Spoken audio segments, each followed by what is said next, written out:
Going on, guys? Welcome back to the channel, or welcome if it's your first time here. I don't know if you can hear that or not, but it's pouring rain outside. It's been raining like that pretty much all night and all morning this morning. I'm not sure when it's going to quit, but it's definitely raining and cold. Or, I'd be outside making a video outdoors. I prefer outdoors a lot more than making these videos indoors with these lights and things. I prefer the natural sunlight, but unfortunately this time of year we don't get much natural sunlight. Everything is always clouded over. And I was coming home yesterday and it wasn't raining yesterday, and I noticed that the sky was completely full of chemtrails, and I saw I think 3 or 4 planes at the same time, and they all had those big chemtrails behind those planes, and you could see how it was coming out more narrow from behind the plane, and then it was just spreading out across the sky, blocking the sun out. And then we had rain. Now, people will say there's no weather manipulation, there's no geoengineering, but it's fact, it's proven, and they do that quite often. And every time I saw those chemtrails like that fill the sky, the next day or the next few hours we have pour down, flooding, rains. If you see the same thing in your location or have seen the same thing in your location, let me know in the comments below. This article here, the cost of living has become extremely oppressive, and 57% of Americans cannot afford a $1,000 emergency expense. And that's definitely true, but I think it's much worse than that. I think that the majority of Americans cannot afford a $20 emergency expense, because everyone seems to be completely broke. And I can mention something about buying one of my books, for example, because I have good books, I think, good information. I think that you might be interested in that, and it might help you with your prepping. However, whenever I mention buying something like that, or a channel membership for $2.99 or something like that, I get the emails from subscribers telling me how broke they are, how they can't afford anything else, even $2.99 a month extra to help support the channel.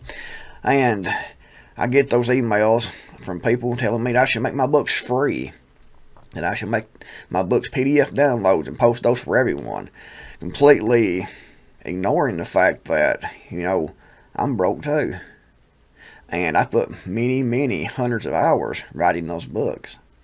And I would love to make those free for everyone. However, it's not financially beneficial to me at all to do that. I provide a lot of free content with my website, these videos, all kinds of free content that you can check out. However, people want more and more. And if you ask or even mention something about buying one of my books, for example, or a channel membership or anything that's going to cost just a couple of dollars, people act like that it's the biggest sin in the world. I should be taken out and tarred and feathered and beat down with a whip for even suggesting someone should actually buy something, should buy actually a paperback physical book. I can't send people physical books because it's costing me money.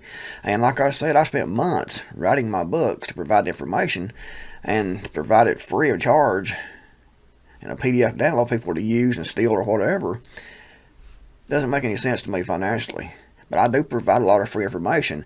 And if you can't buy a book, if you can't afford a channel membership, then by all means, don't do that.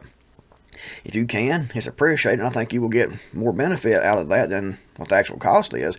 But if you can't, then don't. I have plenty of free information on my website. There's 400 something articles on my website. I have hundreds of videos here on YouTube. You can do all kinds of research on your own to find information about different things. So, do that. But I'm not sure how people are prepping and actually stockpiling ammunition, firearms, food, medical, and things like that if they can't afford, to buy a book. But anyway, I digress. The cost of living has become extremely oppressive, and 57% of Americans cannot afford a $1,000 emergency expense. I don't have to tell you that your money doesn't go as far as it once did. You see it every time that you go shopping. Our leaders flooded the system with money and pursued highly inflationary policies for years, and now we're all paying the price. It's been Republicans and Democrats. The cost of living has been rising much faster than our incomes have, and this is systematically destroying the middle class, and definitely destroying the people who are already living in poverty. Survey after survey has shown that a solid majority of the population is living paycheck to paycheck, and at this point, most U.S. consumers are tapped out. In fact, one brand new survey just discovered that 57% of Americans cannot even afford to pay a $1,000 emergency expense, and I would say it's much more than that, actually. According to Bankrate's annual emergency fund report, 68% of people are worried they won't be able to cover their living expenses for the next month if they lost their primary source of income. And when push comes to shove, the majority, 57% of U.S. adults, are currently unable to afford a $1,000 emergency expense. When broken down by generations, Gen Zers, 85%, and Millennials, 79%, are more likely to be worried about covering an emergency expense. Those numbers are quite ominous because they clearly demonstrate that we're completely and utterly unprepared for any sort of major economic downturn. And thanks to the rapidly rising cost of living, we're losing even more ground with each passing month.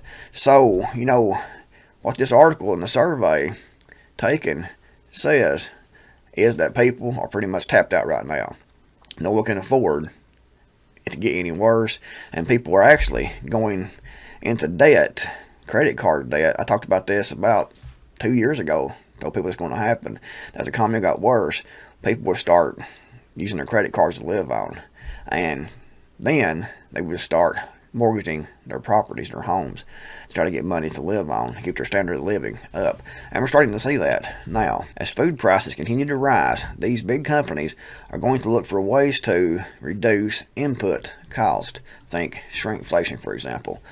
One way that they are going to do this is by starting to put crushed bugs in our food. I know that this may sound really bizarre to you, but it is already happening in Europe and to some extent here in the U.S. also.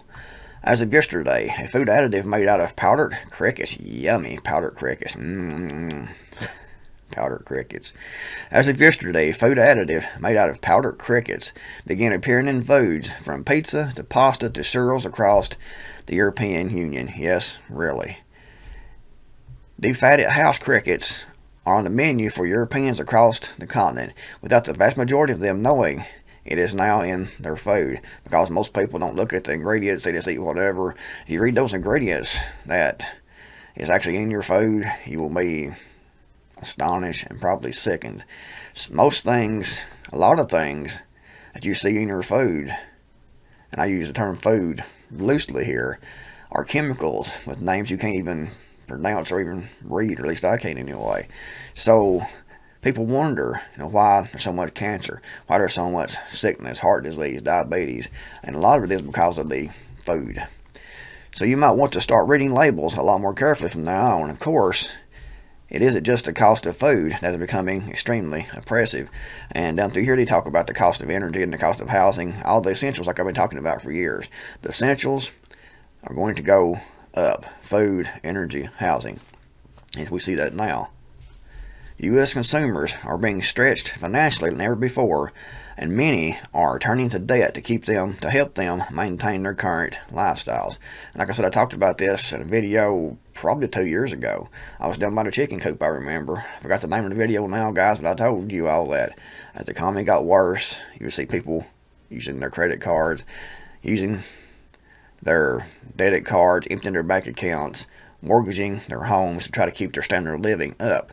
No one wants to lower their standard of living, so they keep spending, going in debt to try to keep that standard of living up, to keep up with the Joneses and to keep up appearances, and they're going broke. They're already broke. If you are in debt more than what you have and what your property, your resources are worth, then you're in the negative.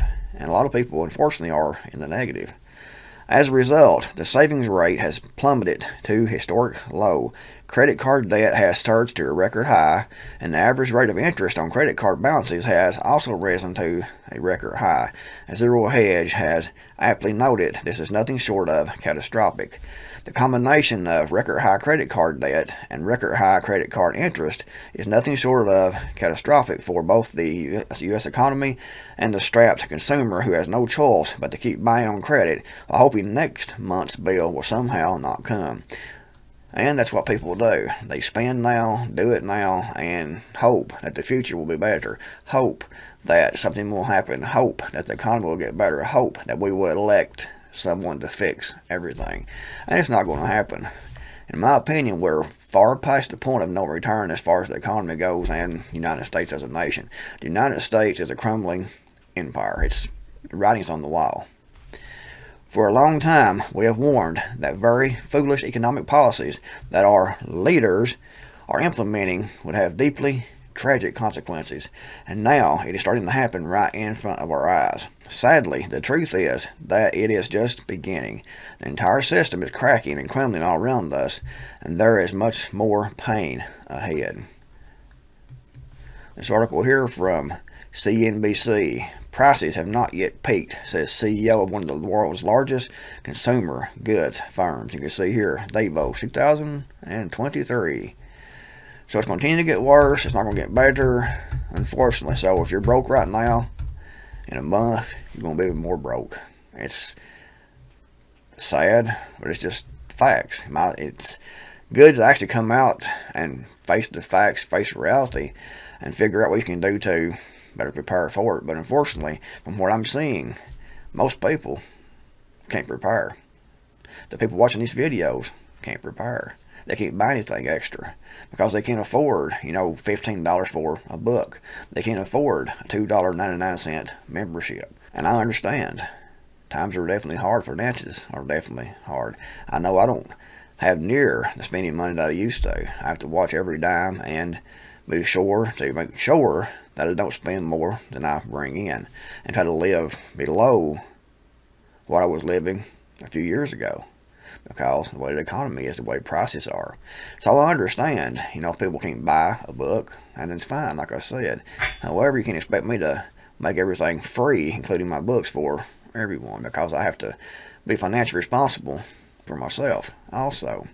But if people can't afford that, then they definitely can't afford to stockpile ammunition, can't afford to build raised bed gardens, to put in greenhouses, to get chickens, to build chicken coops and things like that. So people are pretty much strapped out, and if you haven't been prepping, unfortunately, it may be too late to start the way it looks. It's one of those videos, that just you hate to make, because I hate to be the bringer of bad news all the time and to be negative Nelly, but it's the truth. From what I'm seeing, it's true. And I talked about Amazon a few days ago, maybe a week or so ago, and I've noticed, the sales on Amazon through my links have went down. So people aren't buying like they used to. Now, it used to be on Amazon, you could do okay. You could make $10, $20 a day extra on Amazon, but now I'm seeing that Amazon affiliate commissions are down to $1, $5, maybe $6 on a good day. So it's pretty much nothing. If you have 70-something thousand subscribers, a huge email list, a website, and you're bringing in, $4 to $6 a day through Amazon affiliate links, that says a lot right there of how tight the economy is, how tight people's finances are, and how limited resources that they actually have. So this $1,000 emergency expense, I would say, is more like $20 from what I'm seeing. Anyways, don't think in the comments below. If you thought the video was helpful, give it a big thumbs up. Thanks for watching. In the Creekmore Magic, and I'll see you guys next video, hopefully.